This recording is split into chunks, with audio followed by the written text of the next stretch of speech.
attention, because this is not random.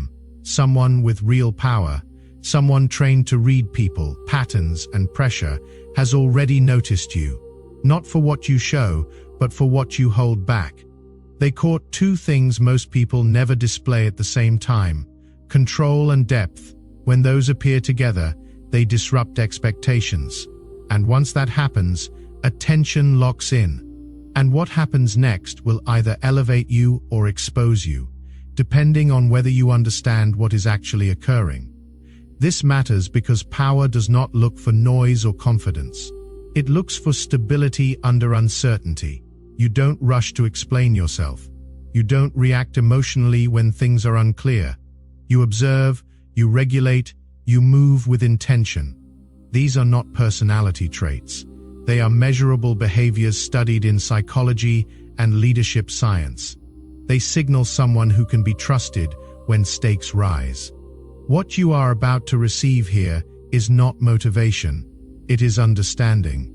You will learn how attention from power actually works, why it often arrives as silence and pressure instead of praise. You will understand why certain people are fading out, and why small decisions suddenly carry more weight. This knowledge matters now because once you are noticed, you are already being assessed. If you know what is happening, you can stay grounded and turn this moment into leverage instead of stress. If you don't, you risk misreading the situation and closing doors you didn't know were open. There is something ancient about this pattern.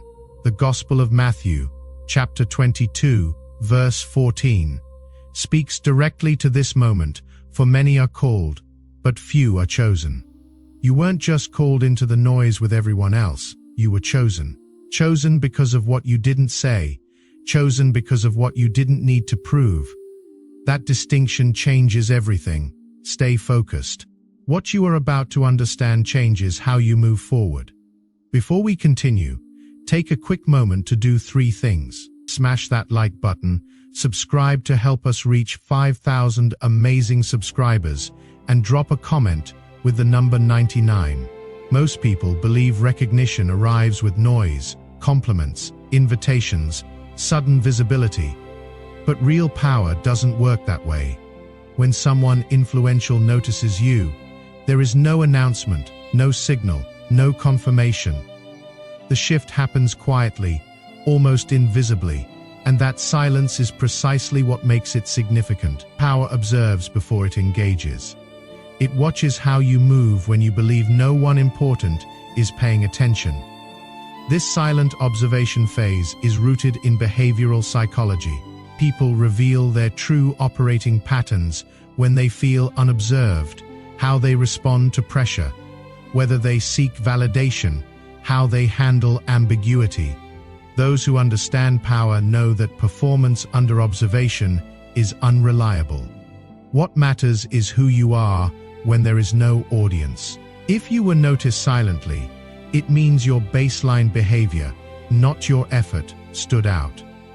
There is something unsettling about this realization, and it is meant to be. It suggests that you didn't earn attention by trying. You triggered it by being consistent, controlled, and internally organized. That kind of presence doesn't shout, it hums. The book of Zechariah chapter 4 verse 10 offers insight here. Do not despise these small beginnings, for the Lord rejoices to see the work begin. Your silent consistency, the work no one applauded, the restraint no one acknowledged. That was the beginning power was watching for, not the performance. The foundation, and those who live in positions of influence, are trained to listen for that frequency. Talent is obvious. It announces itself. Power is rarely impressed by it. What actually draws attention is tension. The kind that exists inside a person who hasn't fully deployed their capacity. This is not anxiety or confusion. It is restrained intensity, a sense that something is being held back deliberately or instinctively. That tension is rare, and it is far more interesting than raw ability. In psychological terms, this relates to self-regulation and impulse control. Studies consistently show that individuals who can delay expression, gratification, or reaction tend to perform better in complex environments.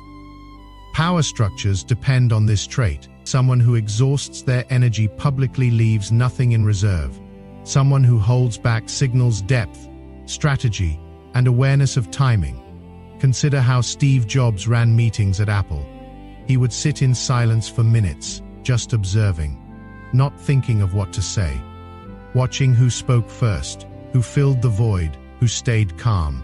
The people who rushed to fill that silence revealed their need for validation. They wanted to be seen contributing. They wanted credit for speaking up. But the ones who waited, who stayed present without needing to perform, who could sit in that uncomfortable void without anxiety, those were the ones he trusted with critical decisions. Jobs understood something crucial. The person who cannot tolerate silence cannot tolerate uncertainty. And uncertainty is where all real decisions live. If you need constant confirmation, you will break when the path forward isn't clear. But if you can sit in ambiguity, that is when you become essential. This is why you may have felt misunderstood in the past. People often mistake restraint for hesitation or lack of confidence. But to someone who understands hierarchy and long-term influence, that restraint reads differently. It suggests you are managing something internal, strength, insight, or ambition, rather than spilling it carelessly. And that is exactly what power notices. Most people externalize everything: opinions, emotions, plans, fears. They speak to relieve pressure, not to communicate precisely. When someone with power observes this, they see predictability. But when they encountered you, they saw the opposite. You didn't rush to explain yourself. You didn't fill silence just to be comfortable. You held things back. This behavior has measurable effects in social dynamics. Research on conversational dominance shows that people who speak less, but with intention, are often perceived as more competent and authoritative. Silence forces others to project, to reveal, to compensate. By holding back, you weren't disengaged. You were controlling the exchange without needing to dominate it. This doesn't mean secrecy for the sake of mystery. It means discernment. You seem to understand, consciously or not, that not every thought deserves daylight, and not every emotion deserves expression. That ability creates gravity, and gravity changes how people orient themselves around you, especially those who are trained to read power signals. Here is what this looks like in practice. Imagine you are in a high-stakes negotiation. Everyone at the table is presenting their case, explaining their position, defending their value. One person brings spreadsheets, another brings testimonials. Another talks about their track record, their credentials, why they deserve the terms they are asking for. But you don't. You listen completely. You take notes, but you don't perform. You ask one clarifying question, then you wait. That silence becomes uncomfortable for others, not for you. They start revealing more than they planned. They begin justifying things you didn't even question. They negotiate against themselves, lowering their own ask, offering concessions you didn't request. And you didn't manipulate anyone. You simply didn't participate in the urgency they created. You didn't mirror their anxiety. You held your ground without defending it. That is restraint in action, and it is why deals often shift in favor of the person who controls the tempo, not the volume. The same pattern plays out in job interviews, conflict resolution, even personal relationships. The person who can remain calm while everyone else escalates, who can listen without needing to win the argument immediately. That person gains influence by default, not because they are louder, because they are stable. And stability is magnetic when everything around it is chaotic. One of the clearest markers of psychological maturity is the ability to observe without immediately seeking confirmation or approval. You watch, you listen, you process, but you don't rush to be seen doing it. That alone separates you from most people. Validation-seeking behavior is easy to spot, and it instantly lowers perceived value in high-level environments. From a cognitive perspective, this suggests strong internal referencing. Instead of relying on external feedback to confirm your understanding, you trust your own interpretation first. This doesn't mean arrogance, it means internal stability. People with power look for this, because unstable individuals become liabilities when stakes rise.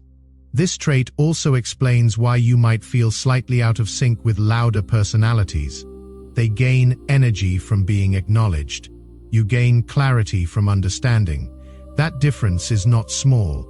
It shapes how decisions are made, how risks are calculated, and how trust is formed. And once again, it is something power recognizes immediately. The Book of Psalms, chapter 23, speaks of still waters. He leads me beside still waters. He restores my soul. There is a reason stillness restores. It is where depth lives. Loud water is shallow, splashing over rocks, visible to everyone. Still water runs deep. Your stillness, your ability to remain internally composed while externally calm, that is the depth power was looking for. And now it is found you. Hierarchies depend on predictability. When people can be easily read, emotionally, behaviorally, strategically, they can be managed. Unreadable individuals disrupt this balance. They don't telegraph reactions. They don't reveal leverage points. This forces those above them to pause, reassess, and sometimes adapt. Unreadability isn't about manipulation. It is about coherence. When your internal state is stable, you don't leak information through micro-reactions, excessive speech, or emotional volatility. Studies in negotiation psychology show that individuals who reveal less often gain more favorable outcomes, not because they deceive, but because they control pacing and disclosure. This is where discomfort arises. Power doesn't dislike unreadable people. It becomes curious about them. Curiosity leads to attention. Attention leads to evaluation. And evaluation changes the trajectory of your interactions, whether you asked for it or not. This is the moment hierarchies begin to shift, not dramatically, but unmistakably. Some people influence a room before they speak, not because they dominate it, but because their presence subtly alters behavior. This is known in organizational psychology as latent authority, influence that exists without formal position or visible effort. It often emerges in individuals who are internally organized and externally calm. You have probably seen this. Someone walks into a chaotic meeting, doesn't say a word, just sits down, and somehow the energy shifts. People straighten up, the noise decreases, focus returns. That is not magic. That is coherence affecting incoherence. When your internal state is organized, it radiates. And disorganized systems naturally orient toward organization, like metal shavings toward a magnet. Others sense it before they understand it. Latent authority works because humans are highly sensitive to coherence. When someone's words, timing, and emotional responses align consistently, the brain registers reliability. Reliability turns into trust, and trust quietly turns into influence. You don't have to persuade when your presence already stabilizes the environment. People adjust themselves around you without realizing why. They bring their problems to you. They ask your opinion on decisions that don't technically involve you. They wait for your reaction before committing to their own. This is why attempts to imitate authority usually fail. Authority cannot be performed convincingly for long. It emerges from regulation, clarity, and self-possession. When power noticed you, it wasn't reacting to charisma. It was responding to a structure that felt solid, something it could lean on without fear of collapse. Silence makes most people uncomfortable. They rush to fill it because silence feels like exposure. But when silence doesn't disturb you, it becomes a strategic advantage. It slows interactions down. It forces reflection. It shifts pressure outward instead of inward. And often, you don't even realize you are doing it. In leadership studies, this is called comfortable ambiguity tolerance. Most people need immediate clarity to feel secure. You can sit in the unknown without panic. That capacity is rare, and it makes you dangerous in the best possible sense. Dangerous because you cannot be rushed into decisions. Dangerous because uncertainty doesn't destabilize you. And people who cannot be destabilized cannot be controlled. Which is exactly why power is watching. You have likely noticed changes recently. Time feels denser. Days carry more consequence. Fewer interactions feel casual. This compression effect is common in high-stakes roles where efficiency replaces excess. Cognitive load theory explains this shift. When tasks matter more, the brain filters aggressively. Distractions lose appeal, focus sharpens, sometimes without conscious effort. This phase often feels demanding, but it is also energizing. Meaning increases when attention is no longer scattered. What once felt overwhelming begins to feel intentional. Distance is a protective mechanism. Before granting access, power increases space, less feedback, fewer signals, more autonomy. This distance reveals how you operate without reinforcement. In leadership development models, this is known as unguided responsibility. Those who panic in silence struggle later. Those who adapt demonstrate readiness. Distance is not dismissal. It is filtration. How you respond to it matters more than how you feel about it. If this message is resonating deeply with where you are right now, and you want to support this kind of content that helps you see your true capacity, YouTube has a feature called Super Thanks. It is a way to send direct appreciation for what is being shared here. Any amount, large or small, helps us reach more people who are in this exact season of being noticed, being tested, being prepared. It is completely optional, but if you feel moved to contribute, we are deeply grateful. Now, let's continue. Instruction creates dependence. Observation reveals independence. When guidance decreases, it is often a sign of confidence in your capacity to self-direct. Educational psychology supports this. Autonomous problem-solving leads to deeper competence than constant instruction. Being observed, rather than directed, means your judgment is under evaluation. This can feel unsettling, but it is progress. Silence here means expectation, not neglect. At some point, habits that once served you become inefficient. Your old identity, how you saw yourself, no longer fits new demands. The version of you that needed everyone to understand you, that version is dying. The version that measured worth by how many people acknowledged you, that is becoming obsolete. This friction signals growth. Identity theory shows that transitions require internal restructuring. Clinging to outdated self-concepts creates resistance and stress. The Gospel of John, chapter 12, verse 24, speaks to this transformation. Very truly, I tell you, unless a kernel of wheat falls to the ground and dies, it remains only a single seed. But if it dies, it produces many seeds. Something in you has to die for something greater to emerge.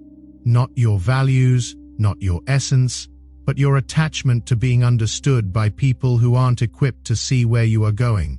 Your need to be liked by everyone. Your fear of being misunderstood. These have to fall away. Letting them evolve restores alignment. Discomfort here is not failure. It is recalibration. Growth always breaks something first. And what is breaking right now is the old container that cannot hold what you are becoming. As influence increases, consequences accelerate. Small decisions create visible outcomes more quickly. This feedback loop tightens learning, but also accountability. Systems theory explains this as increased leverage. When your position affects more variables, outcomes scale faster, precision becomes essential. This is where discipline matters. Thoughtless actions now carry amplified impact. At higher levels, recognition becomes quieter. Fewer compliments, less validation, more trust. Silence replaces celebration. This aligns with intrinsic motivation research. External rewards decrease as internal standards rise. Responsibility becomes its own confirmation. If applause fades, but reliance grows, you are advancing even if no one says it. Skill opens doors. Emotional regulation keeps them open. In volatile environments, composure outweighs competence. Neuroscience shows that emotional volatility impairs decision-making under stress. Regulation preserves clarity. Those who remain steady become anchors. Anchors are rare and necessary. The Book of Proverbs, chapter 16, verse 32, speaks to this. Better a patient person than a warrior, one with self-control than one who takes a city. Self-control. The ability to regulate when everything around you demands reaction, that is the trait that outlasts talent. That is what separates those who rise from those who burn out. Eventually, initiative replaces instruction. Waiting becomes a liability. Action becomes expected. Leadership research identifies this as role internalization. You stop asking what to do and start deciding what needs to be done. This is not rebellion, it is ownership. Influence becomes indirect. Your input shapes direction even when you are not visible. Systems adjust around your presence. This reflects distributed leadership, impact without spotlight. It is one of the strongest forms of influence. When things improve quietly, that is often your signal. At this stage, observation ends. Expectation begins. You are no longer being tested, you are relied upon. Reliance is the highest form of trust in any serious system. It is earned through consistency, restraint, and judgment. This is not the end. It is the beginning of responsibility that doesn't announce itself, but matters deeply. You attract people because you are internally organized. Humans are unconsciously drawn to coherence, the alignment between thoughts, emotions, and behavior. When someone doesn't leak anxiety, desperation, or over-explanation, others feel safer around them, even if they cannot articulate why. Your presence lowers psychological noise, and that relief is attractive in a world filled with mental clutter. Another reason is that you don't compete for attention. People who are constantly trying to be seen create tension. People who are comfortable being unseen create gravity. Social psychology shows that individuals who don't chase approval are perceived as higher status, not because they dominate, but because they signal independence from external validation. That independence reads as strength. Finally, you attract people because you listen without trying to control outcomes. When someone feels genuinely heard, without being judged, rushed, or corrected, the nervous system relaxes. This is rare. Most people listen to respond, not to understand. Your ability to stay present without agenda makes others feel valued, and that emotional experience stays with them long after the interaction ends. So what do you do with this? How do you carry this responsibility without losing yourself in it? How do you honor what has been entrusted to you without becoming what you are not? First, protect your internal state before trying to influence anything external. This means regular moments of stillness, reflection, prayer, journaling, or silent walks, places where you realign with your values, not your goals, not your ambitions, your values. The things that matter when no one's watching, the principles that guide you when there is no reward. Holiness here doesn't mean perfection, it means integrity, wholeness. When your actions match your inner standards, you radiate stability without effort. People feel it, even if they cannot name it. Second, practice restraint with intention. Speak when your words add clarity, not volume. Delay reactions when emotions are high. Choose responses over impulses. These small acts of discipline create a quiet authority that doesn't rely on dominance or manipulation. Think of it like this. Every time you choose not to react, you are building a reservoir of self-control. Every time you pause instead of explode, you are strengthening your capacity to lead when it matters most. Ethical power is built on self-control, not control over others. The moment you try to control others, you have lost your center. Real influence doesn't force. It invites. It creates conditions where people want to align, not where they have to. Third, use your influence to stabilize, not to impress. Ask yourself in every interaction, does this reduce confusion or increase it? Does it calm or agitate?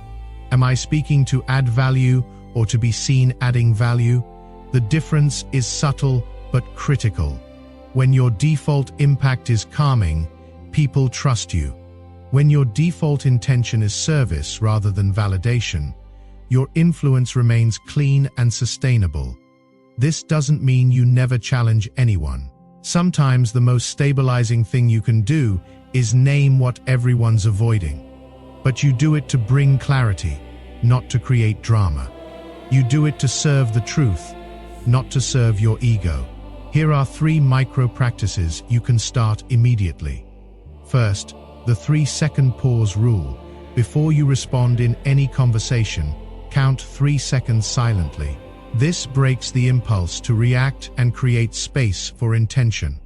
Most people will not even notice the pause, but you will notice how much more control you have over your words.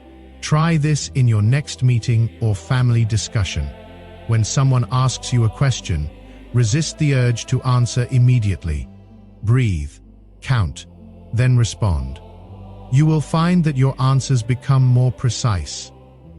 Less filler, more substance, and people will start listening to you differently because unconsciously they sense you are not speaking from reaction, you are speaking from consideration. Second, conduct a weekly silence audit. At the end of each week, reflect on moments when you filled silence unnecessarily. When did you speak just to ease discomfort? Maybe it was in an elevator. Maybe it was during a pause in conversation. Maybe it was when someone asked a difficult question and you rushed to smooth things over instead of letting the tension sit. Write those moments down. Over time, you will become more aware of the pattern and naturally reduce it. This isn't about becoming cold or distant. It is about becoming intentional. Third, keep an observation journal. When you are in a group setting, resist the urge to speak first. Instead, write down what you notice, who dominates, who stays quiet, what dynamics emerge, who seems uncomfortable with silence, who seems to thrive in it. This practice sharpens your ability to read rooms, and the more you observe, the more influential your eventual contributions become. Because when you finally do speak, it carries weight. People realize you have been paying attention while others were performing. And that attention, that awareness, makes your words land differently. You don't attract people because you try. You attract them because you are centered. In a world driven by noise, speed, and insecurity, calm clarity stands out naturally. Your presence offers something rare: steadiness without force, depth without heaviness, strength without aggression. The responsibility that comes with this is not to exploit attention, but to honor it. Influence is not about being followed. It is about being relied upon without being asked. When you lead from inner alignment, your impact remains ethical, grounding, and enduring. Stay disciplined. Stay aware. Let your presence do the work. Thank you for staying with me through this message. It truly means a lot. I hope you are taking away something that shifts how you see yourself and the season you are in right now. If you found value here, don't forget to subscribe and share your thoughts or questions in the comments. This is just the beginning. and there is so much more to uncover in the upcoming videos. I cannot wait to have you back, learning, exploring, and growing alongside this community.